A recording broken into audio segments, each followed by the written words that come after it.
Hi everyone, welcome to our class. ఈరోజు మనం ప్రవేశిక paper 1 పద్యభాగ్లో నుంచి 5th లెసన్ మాఖన్లాల్ చతుర్వేది రాసిన దుదియా చాందిని సావలి హో గయి ఈ లెసన్ని ఎక్స్ప్లెయిన్ చేసుకుందాం. ఈ లెసన్ మీకు పేజ్ నెంబర్ 19లో ఉంది. సో లెట్ స్టార్ట్ విత్ కవి పరిచय. माखनलाल चतुर्वेदी. माखनलाल चतुर्वेदी जी का जन्म 4 अप्रैल 1889 में मध्य प्रदेश के होशियांगाबाद ज़िले में बाबाई नामक ग्राम में हुआ था. సో 1889లో 4th ఏప్రిల్లో మాఖన్లాల్ చతుర్వేది మధ్యప్రదేశ్లోని హోషంగాబాద్ అనే ఒక జిల్లాలో బాబాయి నామక్ అనే ఒక గ్రామంలో పుట్టారు. इनके पिता का नाम पंडित नंदनलाल चतुर्वेदी था. సో ఈయన ఫాదర్ పేరు नंदलाल चतुर्वेदी. प्राथमिक शिक्षा प्राप्त करने के पश्चात इन्होंने घर पर ही संस्कृत, बंगाल, गुजराती, अंग्रेजी आदि का अध्ययन किया. సో బేసిక్ ఎడ్యుకేషన్ అంతా అయిన తర్వాత ఈయన ఇంట్లోనే సాంస్క్రిట్, బెంగాల్, గుజరాతీ, ఇంగ్లీష్ ఇలాంటివన్నీ కూడా ఎంతో చక్కగా స్టడీ చేసి నేర్చుకున్నారు. ఇన్హోనే కుచ్ దిన్ అధ్యాపన్ కార్య भी किया. సో ఈయన కొంత టైం టీచర్గా కూడా పనిచేశారు. सन 1913 में आप सुप्रसिद्ध मासिक पत्रिका प्रभा के संपादक नियुक्त हुए. సో ఫేమస్ మంత్లీ మ్యాగజైన్ అయిన ప్రభ అనే దానికి ఈయన ఎడిటర్గా అపాయింట్ అయ్యారు 1913లో. श्री गणेश शंकर विद्यार्थी की प्रेरणा तथा सहचर्य के कारण आप राष्ट्रीय आंदोलन में भाग लेने लगे. సో గణేష్ శంకర్ అనే ఒక స్టూడెంట్ని ఇన్స్పైరేషన్గా తీసుకొని ఆయన యొక్క కంపానియన్షిప్తో ఎన్నో నేషనల్ మూమెంట్స్లో కూడా పార్టిసిపేట్ చేశారు. పరిమాణ స్వరూప్ కई బార్ జైల్వాసి బి కర్నా పడా. సో దాని రిజల్ట్గా ఈయన ఎన్నోసార్లు జైలుకు కూడా వెళ్ళారు. ऑप्शन 1943 ई में हिंदी साहित्य सम्मेलन के अध्यक्ष बने. సో 1943లో ఈయన హిందీ సాహిత్య సమ్మేళనం ఏదైతే ఉందో దానికి ప్రెసిడెంట్గా కూడా వర్క్ చేశారు. सागर विश्वविद्यालय ने इन्हें डी.एल्ट की उपाधि से तथा भारत सरकार ने पद्म भूषण की उपाधि से अलंकृत किया. సో సాగర్ విశ్వవిద్యాలయ అనే యూనివర్సిటీ నుంచి ఈయన డాక్టర్ ఆఫ్ లిటరేచర్ పొందారు. అదేవిధంగా ఇండియన్ గవర్నమెంట్ ఈయనకి పద్మభూషణ్ ఇచ్చి ఆయన్ని అవార్డ్స్ అనేవి వచ్చినాయి. ఇన్కే కావ్య కా మూల్ స్వర్ రాష్ట్రభక్తి హే. సో ఈయన పోయిటరీలో మెయిన్గా పేట్రియాటిజం మనం చూడొచ్చు. జిస్మే త్యాగ్, బలిదాన్, కర్తవ్య భావన ఔర్ సమర్పణ్ కా భావ్ హే. సో వాటిల్లో మెయిన్గా మనం సాక్రిఫైస్, డ్యూటిఫుల్, డెడికేషన్, పేట్రియాటిజం ఇవన్నీ కూడా మనం ఎంతో చక్కగా చూడొచ్చు. భారతీయ రాష్ట్రీయ ఆందోళన్కో స్వర్ దేనే వాలే మే ఇన్కా ప్రముఖ స్థాన్ రహా. సో ఫర్ ఇండియన్ నేషనల్ మూమెంట్స్లో ఎంతోమంది పార్టిసిపేట్ చేశారు. వాళ్ళల్లో ఈయన కూడా ఒకరు. చాలా ముఖ్యంగా ఈయన పేరు వినిపిస్తూ ఉంది. మాఖన్లాల్ చతుర్వేదికి భాష కడీ బోలి హే. సో ఈయన రైటింగ్ స్టైల్ అనేది కడీ బోలి, రాజస్థానీ, పశ్చిमी రాజస్థానీ ప్లేసెస్లో ఉన్న నేటివ్ లాంగ్వేజ్. आप में संस्कृत के सरल और तस्तम शब्दों के साथ फारसी के शब्दों का भी प्रयोग किया है. సో ఈయన రైటింగ్స్లో మనం సింపుల్ వర్డ్స్ అయిన సాంస్క్రిట్, అలాగే ఎన్నో మల్టిపుల్ మనకి మీనింగ్స్ వచ్చే సాంస్క్రిట్ వర్డ్స్ ఇలాంటివే కాకుండా ఫారసీ వర్డ్స్ కూడా ఈయన తన పోయిటరీలో ఎక్కువగా రాసేవారు. రచనాయం ఏవం కృతియాం ఈయన యొక్క రైటింగ్స్. కావ్య సంగ్రహ పోయిటరీ కలెక్షన్, हिमकिरीटिनी, हिमतरंगिनी, वनवासी, कला का अनुवाद, नागार्जुन युद्ध, साहित्य देवता, वेणु लो गूंजे धारा, माता, युगचरण, మరణ్ జ్వారా. సో ఇవన్నీ కూడా ఈయన రాసిన poetry collections. And essay collections, నిబంధ సంగ్రహ, అమీర్ ఇరాదే గరీబ్ ఇరాదే, రంగోం की హోలీ, సాహిత్య దేవత. నెక్స్ట్ ఈయన సంపాదన కార్య అంటే ఎడిటోరియల్ వర్క్స్ ఏవి రాశారు. మాఖన్లాల్ చతుర్వేदी ने प्रभा मासिक पत्रिका नामक पत्रिका का संपादन कार्य भी किया. సో ఈయన ప్రభ అనే ఒక మంత్లీ మ్యాగజైన్కి ఎడిటర్గా కూడా వర్క్ చేశారు. సాహిత్య అకాదमी पुरस्कार 1956 में हिमतरंगिनी के लिए प्रदान किया गया. 1955లో ఈయనకి సాహిత్య అకాడమీ అవార్డు అనేది వచ్చింది హిమతరంగిణి అనే రైటింగ్కి. अपनी कविताओं द्वारा नवजागरण और क्रांति का शंख फूंकने वाले कलम के इस सिपाही ने 30 जनवरी सन 1968 को स्वर्ग सिधारे। సో ఎంతోమందిని ఇన్స్పైర్ చేస్తూ ఎంతోమంది యూత్లో రివల్యూషనరీ థాట్స్ అనేవి క్రియేట్ చేసి అందరినీ కూడా మోటివేట్ చేసిన మాఖన్లాల్ చతుర్వేది 1968 30 జనవరిన చనిపోయారు. సో దిస్ ఈజ్ యువర్ కవి పరిచయ్ మాఖన్లాల్ చతుర్వేది. అండ్ నెక్స్ట్ మన lesson Dudhiya Chandni Sanwali Ho Gayi means the milky moonlight turn to dark అనే ఈ లెసన్ని ఎక్స్ప్లెయిన్ చేసుకుందాం. ఇది మీకు పేజ్ నెంబర్ 20లో ఉంది. So let start with it. So ఈ లెసన్లో కవి మెయిన్గా ఒక ప్రకృతితో స్త్రీని ఎంతో చక్కగా వర్ణించారు. సో స్త్రీని వర్ణించడానికి మనకి ఛాయావాద్ కవి అంటే ఇమాజినరీ పవర్, ఆ ఇమాజినేషన్ పవర్ ఎవరికైతే ఉంటుందో అలాంటి వాళ్ళని ఛాయావాద్ కవి అంటారు. వాళ్ళు ప్రకృతిని ఎంతో అద్భుతంగా పోలుస్తారనమాట. సో ప్రజెంట్ లెసన్లో మన కవి ఛాయావాద్ కవి, ఆయన స్త్రీని ప్రకృతిని కలిపి పోల్చి ఈ లెసన్ని రాశారు. सांस के प्रश्न चिन्ह लिखी स्वर कथा क्या व्यथा में धूली भावली हो गई तारकों से मिली चंद्र को झूमती दुदिया चांदनी सावली हो गई మీన్స్ ఇక్కడ ప్రకృతి ఒక స్త్రీ, ఆ ప్రకృతి తనలో ఉండే బాధంతని కూడా తన ఊపిరిగా వదులుతుంది. ఇప్పుడు ఫర్ ఎగ్జాంపుల్ ఈ నేచర్ అంతా ఒక స్త్రీ అనుకోండి, మీరు ఒక అమ్మాయి అనుకోండి, ఆ అమ్మాయి తను ఎన్నో బాధలు అనుభవిస్తుంది. అలా బాధలు అనుభవించేటప్పుడు తను అబ్బా అని నిట్టూరుస్తుంది చూడండి, అలాగా నిట్టూరుస్తుంది. తన ఊపిరి ఎలా ఉంది, చాలా క్వశ్చన్స్, తనకి ఎన్నో అనుమానాలు, ఎన్నో భయాలు ఉన్నాయి. వాటన్నిటితో నిండిపోయిన ఆ ఊపిరి ఎంతో భారంగా ఉంది. కవి ఇంకా ఆ ఊపిరిలో ఒక విధమైన రాగం వినిపించింది ఆయనకి. ఆ రాగంలో ఎంతో బాధ అనేది కనిపిస్తుంది. ఆవిడ ఎంత ఇదిగా అల్లాడిపోతుంది అంటే తను తన బాధని మర్చిపోవడానికి ప్రకృతి ఆకాశాన్ని తదేకంగా చూస్తుంది. అలా ఆకాశాన్ని చూస్తున్నప్పుడు ఆ నక్షత్రాలని ముట్టుకొని ఆడుకుంటుంది. అలాగే పక్కనే ఉండే ఆ వెన్నెల్లాంటి ఆ చందమామని పట్టుకొని ముద్దు పెట్టింది. ఎప్పుడైతే ఈవిడ చందమామను పట్టుకొని ముద్దు పెట్టిందో ఈవిడిలో ఉన్న బాధ, ఈవిడిలో ఉన్న భయాలు ఇవన్నీ కూడా ఆ డార్క్ ఇమాజినేషన్ ఏదైతే ఉందో అదంతా కూడా ఆ చందమామకు కూడా అంటుకున్నాయన్నమాట. తెల్లగా ఉన్న ఆ చందమామ నల్లగా మారిపోయింది. అంటే ఈవిడిలో ఉన్న భయాలు, ఈ ప్రకృతిలో ఉండే భయాలన్నీ కూడా ఆ చంద్రుణ్ణి నల్లగా మార్చేశాయి అని కవి ఎంతో అద్భుతంగా వర్ణించారు. అంటే అంత పెయిన్ ఉంది ఆ అమ్మాయికి, అంటే ప్రకృతిని అంత విధంగా మనం పొల్యూట్ చేసేస్తున్నాం, నాశనం చేసేస్తున్నాం అని కవి ఇక్కడ ఎక్స్ప్లెయిన్ చేస్తున్నారు. నెక్స్ట్ వన్, కేల్ కేలి కూలి మంజరీ సే మిలి యో కలి బేకలి की छटा हो गई वृक्ष की बाह से चाह आई उतरा केलते फूल पर वह गटा हो गई మీన్స్ నేచర్ అనే ఆ లేడీ వెళ్ళి ప్రకృతిలో ఆడుకోవడం మొదలుపెట్టింది. ప్రతి చోట ప్రతి చెట్టుని తాకుతూ అక్కడున్న పువ్వులన్నిటిని కూడా తాకుతున్నారు. ఈవిడ తాకినప్పుడు ఏవైతే బ్లూమ్ అవ్వలేదో ఆ బడ్స్ అన్నీ కూడా చక్కగా బ్లూమ్ అయిపోతున్నాయి. ఆ బ్రాంచెస్ యొక్క షేడ్ ఇవన్నీ కూడా ఆ ఫ్లవర్స్ మీద క్లౌడ్స్ యొక్క షేడ్ పడితే ఎలా ఉంటుందో అలాగా కంప్లీట్గా షేడ్లో ఆ ఫ్లవర్స్ అన్నీ ఉండిపోయినాయి అని కవి చెప్తున్నారు. नेक्स्ट वन, वृत्त लड़िया बना वे चटकती हुई खूब चिड़िया चली शीश पे छा गई वे बिना रूप वाली रसीली शुभा निंदिता वंदिता वायु को भा गई. సో ఇంకా కవి ఇక్కడ ఏమని చెప్తున్నారు, నేచర్కి ఒక ఫామ్ అంటూ లేదు. మనం ఏ విధంగా చూస్తే నేచర్ ఆ విధంగా మనకి కనిపిస్తుంది.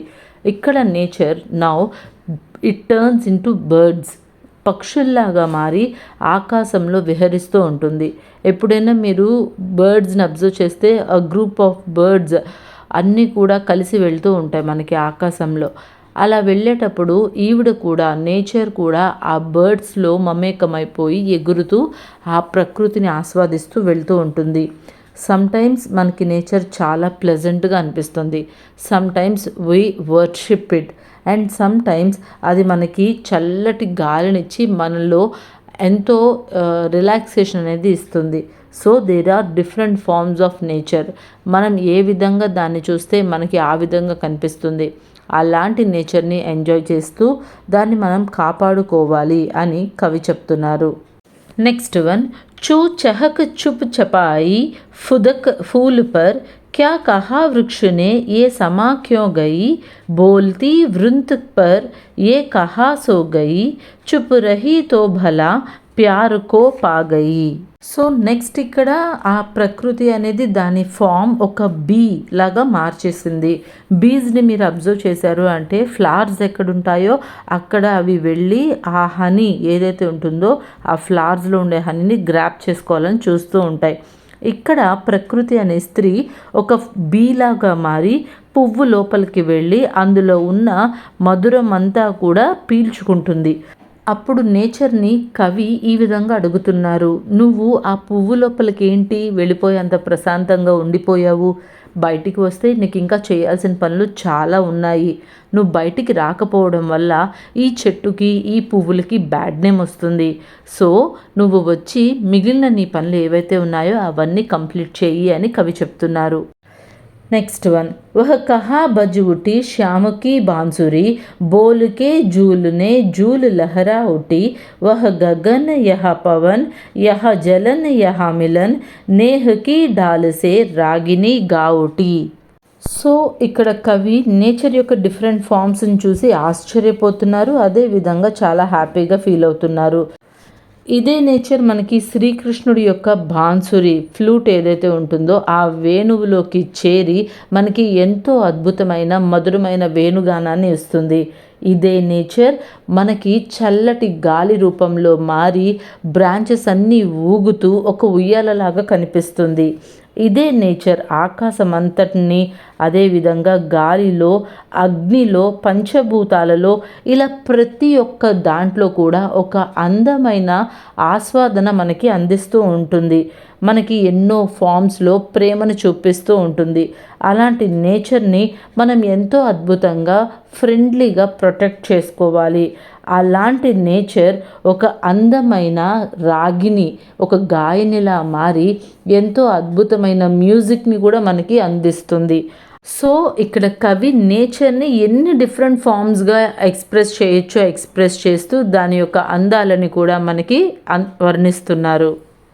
నెక్స్ట్ వన్, ఏ शिखर ये अंगुलियाँ उठी भूमि की क्यों हुई, किस लिए तिल मिलाने लगी, सांस क्यों आस से सूर मिलाने लगी, प्यार क्यों त्राह से दूर जाने लगी. ఇక్కడ కవి మనం నేచర్ని ఎంత ట్రబుల్ పెడుతున్నామో దాన్ని ఎంతగా స్పాయిల్ చేస్తున్నామో ఎక్స్ప్లెయిన్ చేస్తున్నారు. Mountains and hills on the earth just like fingers to the earth, అవి భూమిలో నుంచి బయటికి వచ్చి మనకి కనిపిస్తూ ఉన్నాయి. అవి కూడా ఇప్పుడు కదిలిపోవడం మొదలుపెట్టినాయి. వాటిలో ఎందుకు అంత అలజడి అనేది మొదలైంది? ఎందుకంటే మనం ఎక్కడ చూసినా డిగ్గింగ్ అనేది చేసేస్తున్నాం. వాటర్ అనేది మొత్తం అంతా కబ్జా చేసేసి ల్యాండ్స్గా ఫార్మ్స్గా మార్చేసి అమ్మేస్తున్నాం, ఫ్లాట్స్ లేపేస్తున్నాం. ఇలాగా ఎక్కడ కూడా రిసోర్సెస్ని ప్రశాంతంగా వదలట్లేదు. దానివల్ల ఒకదాని మీద ఒకటి డిపెండ్ అయిన nature there are lot of changes అనేవి వచ్చేస్తున్నాయి. అలా జరగడం వల్ల ప్రతి ఒక్కరికి కూడా ఎన్నో ఇబ్బందులు కలుగుతున్నాయి. గ్రీడీ పర్సన్స్ ఎవరైతే నేచర్ని ఆక్యుపై చేసి దాన్ని స్పాయిల్ చేసి దాని మీద కన్స్ట్రక్షన్స్ చేసి ఎక్కువగా ఆశించి ఉన్నదానికన్నా ఎక్కువగా చేసేవాళ్ళు, వాళ్ళ వల్ల రిమైనింగ్ ఆల్ కూడా ట్రబుల్లో పడుతున్నారు. సో ఇలాంటి చేంజెస్ చేయడం వల్ల మనమే నష్టపోతాము. మనకి నేచర్ నుంచి ఎలాంటి ఇబ్బంది రాకుండా ఉండాలి అంటే దాని ఫామ్లో వదిలేస్తే మనకి ఎలాంటి ఇబ్బందులు కలగవు అని ఇక్కడ కవి ఎంతో చక్కగా ఎక్స్ప్లెయిన్ చేశారు. లాస్ట్ వన్, शीश के ये खिले वृंद मकरंद के लो छड़ाए नगधारी के नात को, द्रुत उठाए चलाए चढ़ाए मगन हाथ में हाथ ले, मत पर मत करो. సో ఇక్కడ లాస్ట్గా కంక్లూజన్గా కవి మనకేమని చెప్తున్నారంటే మనందరం కూడా టుగెదర్గా ఈ నేచర్ని కాపాడాలని చెప్తున్నాడు. ప్రతి ఒక్క పువ్వు, ప్రతి ఒక్క బ్రాంచ్ నుంచి వచ్చే పువ్వుని, వాటి ఫ్రూట్స్ని, each and everything we have to enjoy and we have to protect protect the nature అని చెప్తున్నారు. ఆ ప్రతి ఒక్క పువ్వుల్ని కూడా తీసుకొచ్చి దేవుడికి పెట్టండి, వాటి నుంచి దండ తయారు చేసి దేవుడికి వేయండి, ఆ ఫ్రూట్స్ని దేవుడికి ఇవ్వండి. ఇలా ప్రతి దాన్ని కూడా దేవుడికి అర్పిస్తూ దాన్ని ముట్టుకుంటూ దాన్ని ఫీల్ అవుతూ మనం ఎప్పుడైతే ఉంటామో ఆటోమేటిక్గా మనం నేచర్ని డిస్ట్రాయ్ చేయకుండా ఉంటాము. మనందరం కూడా have to take a oath, నేచర్ని కాపాడాలి. ఒకవేళ నేచర్ని మనం సరిగ్గా కాపాడకపోతే మనమే చాలా ఇబ్బందులు పడుతున్నాం. రీసెంట్గా రైనీ సీజన్లో వచ్చిన floods are best examples for that. మనం నేచర్ని కంప్లీట్గా డిస్ట్రాయ్ చేసేస్తున్నాం. ఆ వాటర్ సరిగ్గా సోర్సెస్ వెళ్ళడానికి లేకుండా ఎక్కడికక్కడ డ్రైనేజ్ సిస్టమ్ని మనం కొలాప్స్ చేసేసి ఆ వాటర్ అంతా స్ట్రీట్స్లోకి వచ్చేలాగా మనమే చేసేసుకుంటున్నాం. సో నేచర్ని దాని ఫామ్లో చక్కగా ఉండనిస్తే మనకి ఇన్ని ఇబ్బందులు ఉండేవి కావు. So we have to protect our nature అని ఇక్కడ కవి ఎంతో అద్భుతంగా నేచర్ని ఒక స్త్రీతో పోల్చారు, ఒక చందమామతో పోల్చారు, బర్డ్స్, ఈ ఫ్లవర్స్, వీళ్ళు ఒక్కొక్క ఫామ్లో ఒక్కొక్క విధంగా నేచర్ మనకి ఎలా ఉంటుందో చెప్పారు. అండ్ అదే ఫేస్ చేసే ఇబ్బందుల్ని కూడా చాలా చక్కగా ఎక్స్ప్లెయిన్ చేశారు. So this is your lesson Dudhiya Chandni Sanwali Ho Gayi. And page number 21లో మీకు షార్ట్ ఆన్సర్స్ ఉన్నాయి చూడండి. చాహ్ కహాసే ఆయి, చాహ్ అంటే షాడో, చాహ్ కహాసే ఆయి, ఆ షాడోస్ ఎక్కడి నుంచి వచ్చాయి?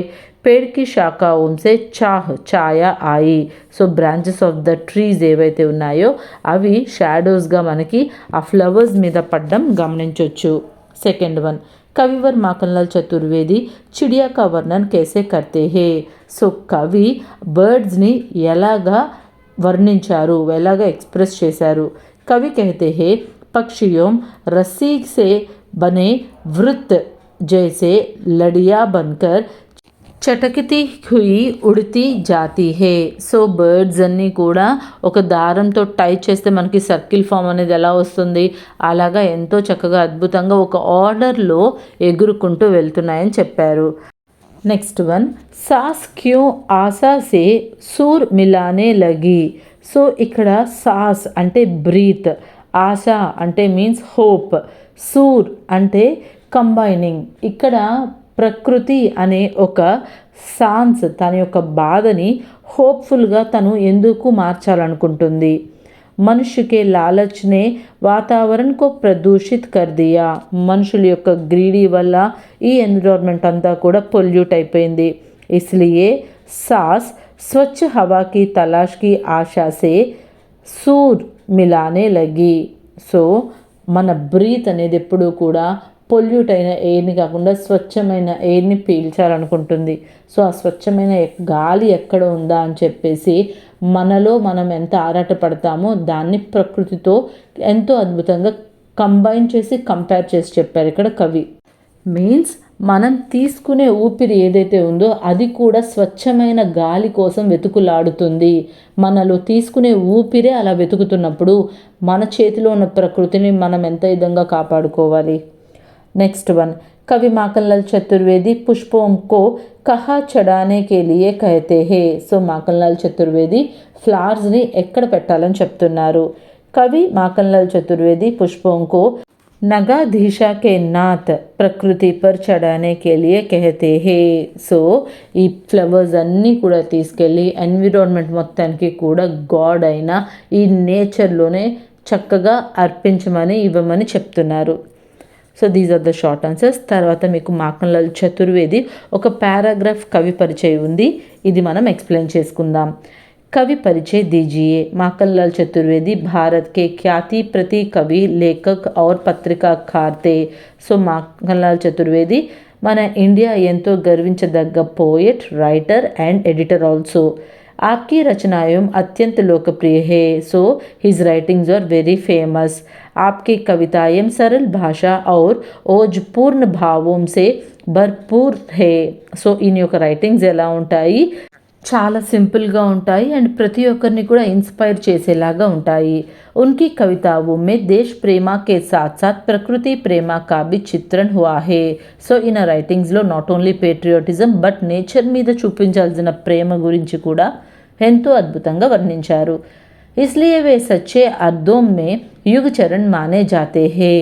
సో అందుకే ఈయన్ని consider as the changer of this era. ఈ ఎరాలో మొత్తం చేంజెస్ తేవాలి అంటే ఈయన రైటింగ్స్ ఎంతో అద్భుతంగా ప్రతి ఒక్కరి మీద ఇన్ఫ్లుయెన్స్ చేస్తాయని చెప్పొచ్చు.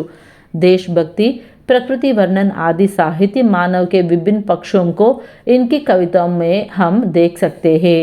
సో పేట్రియాటిజం, నేచర్ని ఎంతో చక్కగా ఎక్స్ప్లెయిన్ చేయడం, మనుషుల మధ్య ఉండాల్సిన విలువలు, వాళ్ళు ఏ విధంగా బిహేవ్ చేస్తారు, ఇలా ప్రతి ఒక్క ఆస్పెక్ట్స్ని మనం మాఖన్లాల్ చతుర్వేది పోయట్రీలో చూడొచ్చు. आप सन 1943 में हिंदी साहित्य सम्मेलन के अध्यक्ष बने. సో 1934లో హిందీ సాహిత్య సమ్మేళనం ఏదైతే జరిగిందో దానికి ప్రెసిడెంట్గా ఈయన వ్యవహరించారు. सागर विश्वविद्यालय ने इन्हें डी लिट की उपाधि से तथा भारत सरकार ने पद्म भूषण की उपाधि से अलंकृत की.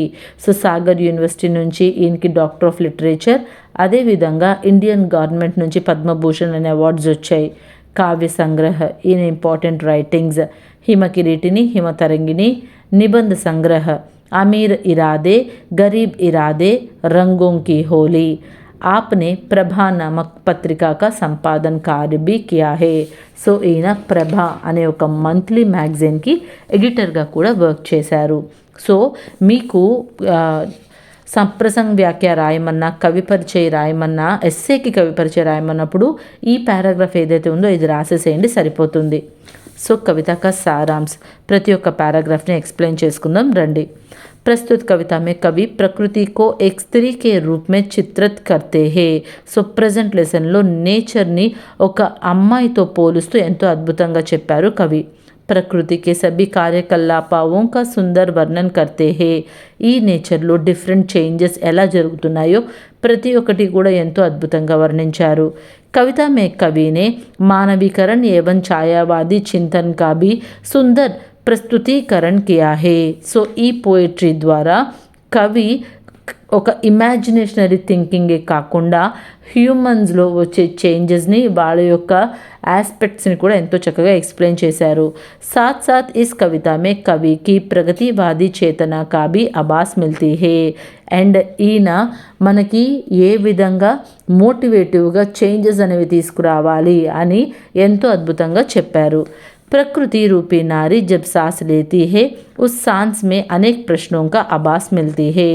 ఎప్పుడైతే ప్రకృతి అనే ఒక స్త్రీ ఊపిరి పీల్చుకుంటుందో ఆ ఊపిరిలో మనకి ఎన్నో ప్రశ్నలు అనేవి కనిపిస్తూ ఉంటాయి. कवि को लगता है कि इस सांस में संगीत है और उस संगीत में व्यथा है. ఆ ఊపిరి ఒక సంగీతంలా ఉంటుంది, ఆ సంగీతంలో మనకి ఏదో బాధ కనిపిస్తుంది, వినిపిస్తుంది. వహ పాగల్ జైసే హోకర్ ఆకాశ్ కే తారోం సే మిల్నే జాతీ హే. ఆమె పిచ్చిదానిలాగా ఆకాశంలో ఉన్న నక్షత్రాల కోసం వెళ్తుంది. చాందుకో చూతీ హే, చందమామని తాకుతుంది. ఉస్కో छूने के मात्र से दूध जैसे प्रकाशमय चांद सांवले रंगों का हो गई है. ఎప్పుడైతే ఈమె తాకిందో వెంటనే పాలలా ఉన్న చంద్రుడు, మెరుస్తున్న చంద్రుడు నల్లగా మారిపోయాడు. సాంవెలే రంగ్ అంటే నలుపు రంగు. ऐसे लगता है कि मनुष्य द्वारा प्रकृति पर किए जाने वाले अत्याचारों से కవి పరేషాన్ హే. సో ఇక్కడ మనకి ఎలా అనిపిస్తుంది, మనుషులు ఎన్విరాన్మెంట్ని ఎలా పాడు చేస్తున్నారు, ఏ విధంగా నాశనం చేస్తున్నారు, దానివల్ల కవి ఆ ఆవేదన అంతా కూడా మనకి ఎక్స్ప్లెయిన్ చేస్తున్నారు. ఉన్హో లగ్తా హే కి మనుష్ ప్రకృతి కా నాశ్ కర్ రహా హే. సో ఆయన ఏం చెప్తున్నారు, మనుషులందరం కలిసి ప్రకృతిని నాశనం చేసేస్తున్నామని చెప్తున్నారు. ప్రదూషిత్ కర్తే హే, పొల్యూట్ చేసేస్తున్నాము. ఇస్లియే కహతే హే దుధియా చాందిని సావలి హో గయి. అందుకనే చక్కగా పాలలాగా ఉన్న ఆ చందమామ నల్లగా మారిపోయింది అని చెప్తున్నారు. ఆగే కవి ప్రకృతికే విభిన్న కలాపోం కా వర్ణన్ కర్తే హే. ఇంకా ఫర్దర్గా కవి నేచర్లో జరిగే డిఫరెంట్ చేంజెస్ గురించి ఎక్స్ప్లెయిన్ చేస్తున్నారు.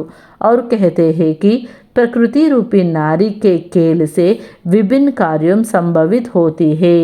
ఇంకా ఏమని చెప్తున్నారు అంటే నేచర్ అనే ఒక స్త్రీ ఎన్నో విధమైన పనులు చేస్తుంది, వాటి వల్ల మన ప్రకృతిలో ఎన్నో చేంజెస్ అనేవి వస్తాయని చెప్తున్నారు.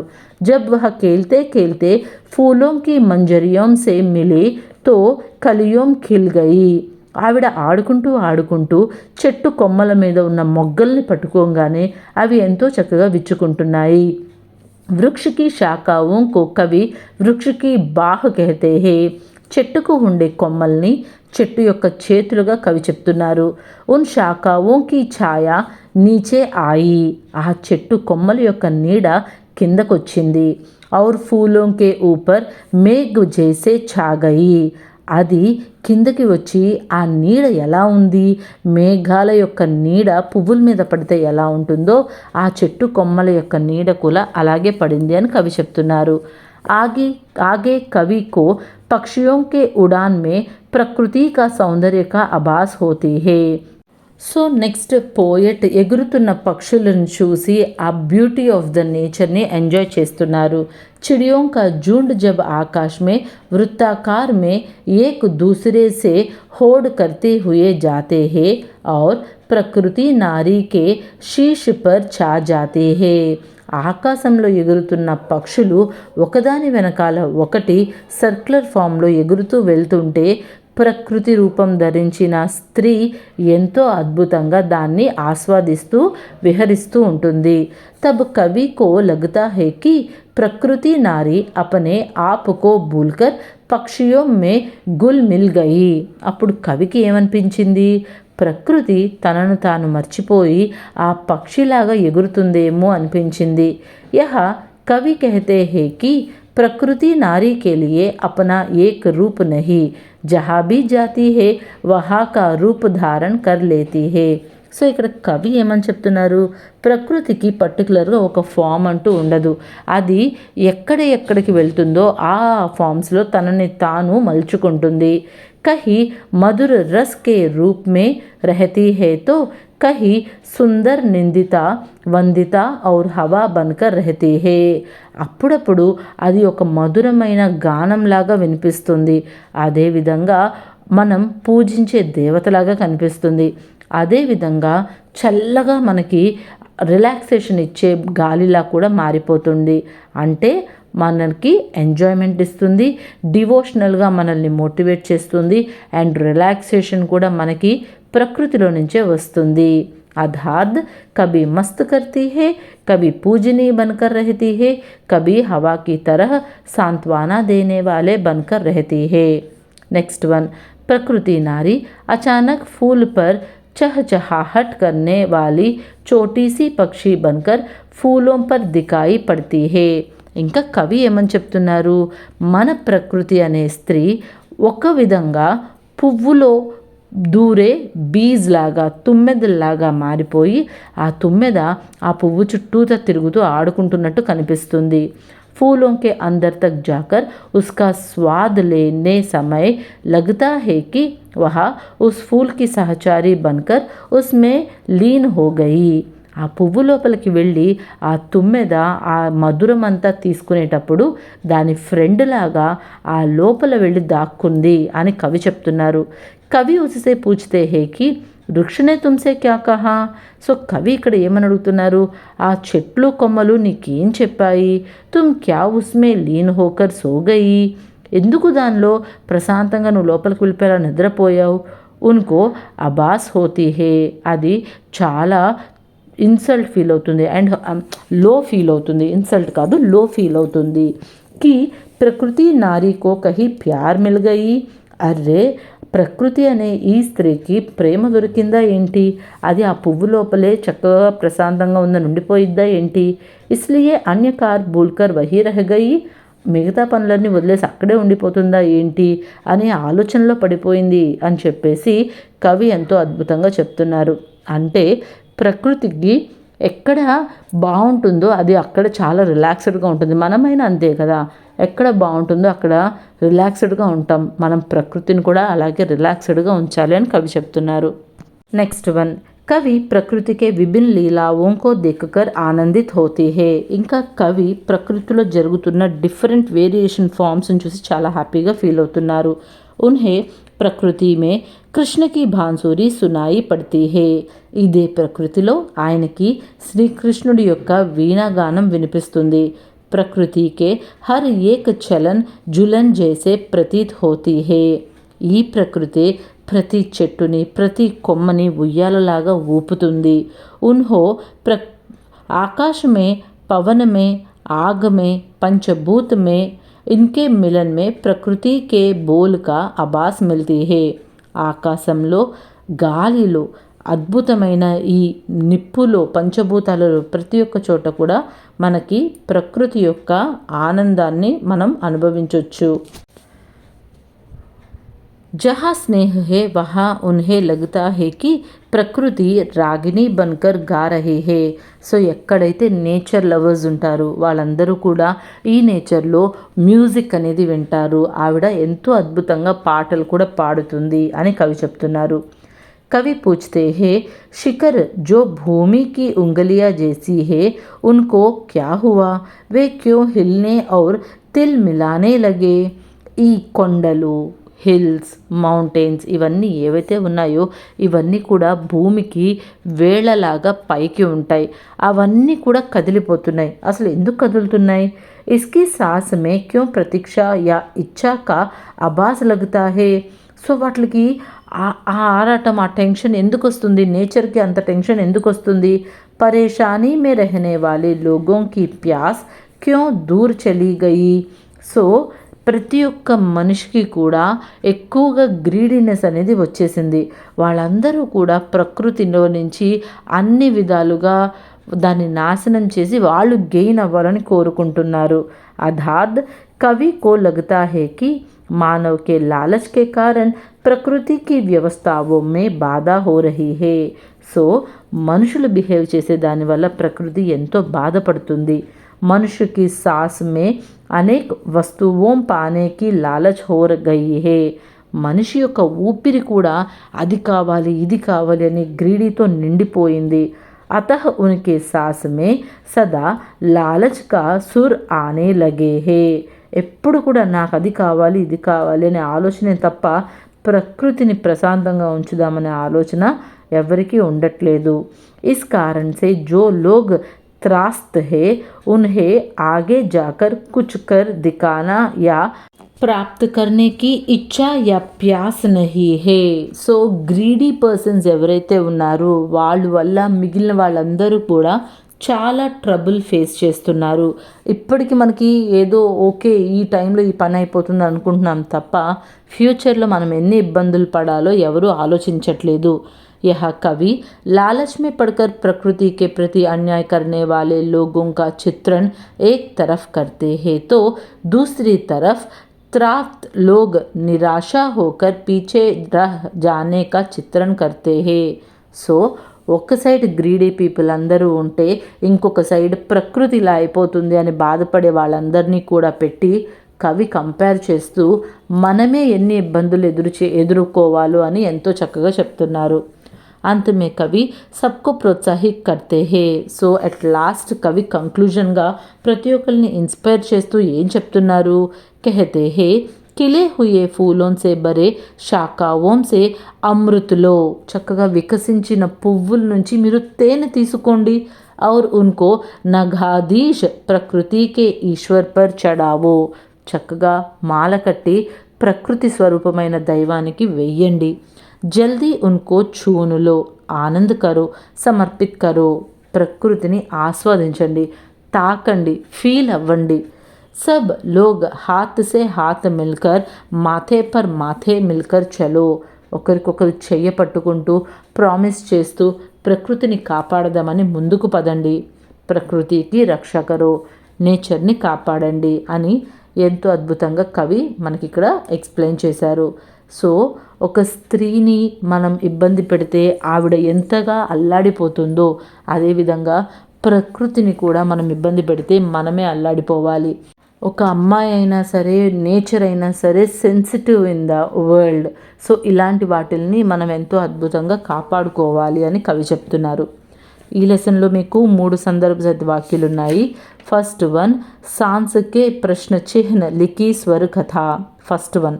సో దీనికి కవి పరిచయ్ మీరు పేజ్ నెంబర్ 21లో ఉన్న మాఖన్లాల్ చతుర్వేది కవి పరిచయ్ 6 లైన్స్ ఉంది చూసారా, అది చదివి రాయండి. సందర్భ్ ఇది ఏ పోయిటరీ నుంచి తీసుకున్నారు? ఏ పంక్తియా కవి మాఖన్లాల్ చతుర్వేది की కవిత దుదియా చాందనీ సావలి హో గయి సే ఉద్ధృత్ హే. సో ఈ మూడిట్లకి కూడా కవి పరిచయ పేజ్ నెంబర్ 21లో ఉన్నది రాయండి. సందర్భ ఈ ఒక్క లైన్ రాస్తే సరిపోతుంది. అండ్ ఈ మూడిట్లకి అకార్డింగ్ టు దట్ స్టాంజా మీరు దాన్ని భావార్థ్ ఎక్స్ప్లెయిన్ చేసి రాయాలి. సో నేను ఇక్కడ స్టాంజాస్ ఉన్న భావార్థ్ మాత్రమే చెప్తున్నాను, ఒకసారి చూడండి. फर्स्ट वन सांस के प्रश्न चिन्ह लिखी स्वर कथा. भावार्थ प्रकृति रूपी नारी जब सांस लेती है उस सांस में अनेक प्रश्नों का आभास मिलती है. कवि को लगता है कि इस सांसों में संगीत है और उस गीत में व्यथा है. वह पागल जैसे होकर आकाश के तारों से मिलने जाती है, चांद को चूमती है. उसकी चूमने से दूध जैसे प्रकाशमय चांद सावेली रंग हो गई है. एक से लगता है कि कवि मनुष्य द्वारा प्रकृति पर किए जाने वाले अत्याचारों से परेशान है. उन्हें लगता है कि मनुष्य प्रकृति का नाश कर रहा है, प्रदूषित कर रहा है, इसलिए कहते हैं कि दुदिया चांदनी सावली हो गई. సో ఈ స్టాంజాలో కవి మనకేమని చెప్తున్నారు? ప్రకృతి తన యొక్క బాధని ఎలా ఎక్స్ప్రెస్ చేస్తుంది అంటే, తెల్లగా ఉన్న చంద్రుడిని ముట్టుకుంటే ఆ చంద్రుడు కూడా నల్లగా మారిపోయాడు. అంటే మనం ప్రకృతిని అంతగా పొల్యూట్ చేసేస్తున్నాము. అది పొల్యూట్ అవ్వడం వల్ల మనకే బాధ తప్ప ఇంకా ఏమీ కాదని కవి ఎంతో చక్కగా ఇక్కడ ఎక్స్ప్లెయిన్ చేశారు. నెక్స్ట్ వన్ ఏ శిఖర్ ఏ ఉంగలియా ఉఠి భూమికి. कवि पूछते हैं कि शिखर जो भूमि की उंगलियां जैसी है उनके क्या हुआ, वे क्यों हिलने लगी, इनकी सांस में क्यों प्रतीक्षा या इच्छा का आभास होती है, परेशान में रहने वाले लोगों की प्यास क्यों दूर चली गई. अर्थात कवि को लगता है कि मानव के लालच के कारण प्रकृति की व्यवस्थाओं में बाधा हो रही है. मनुष्य की सांस में अनेक वस्तुओं पाने का लालच हो गई है, अतः उसके सांस में सदा लालच का सूर आने लगती है.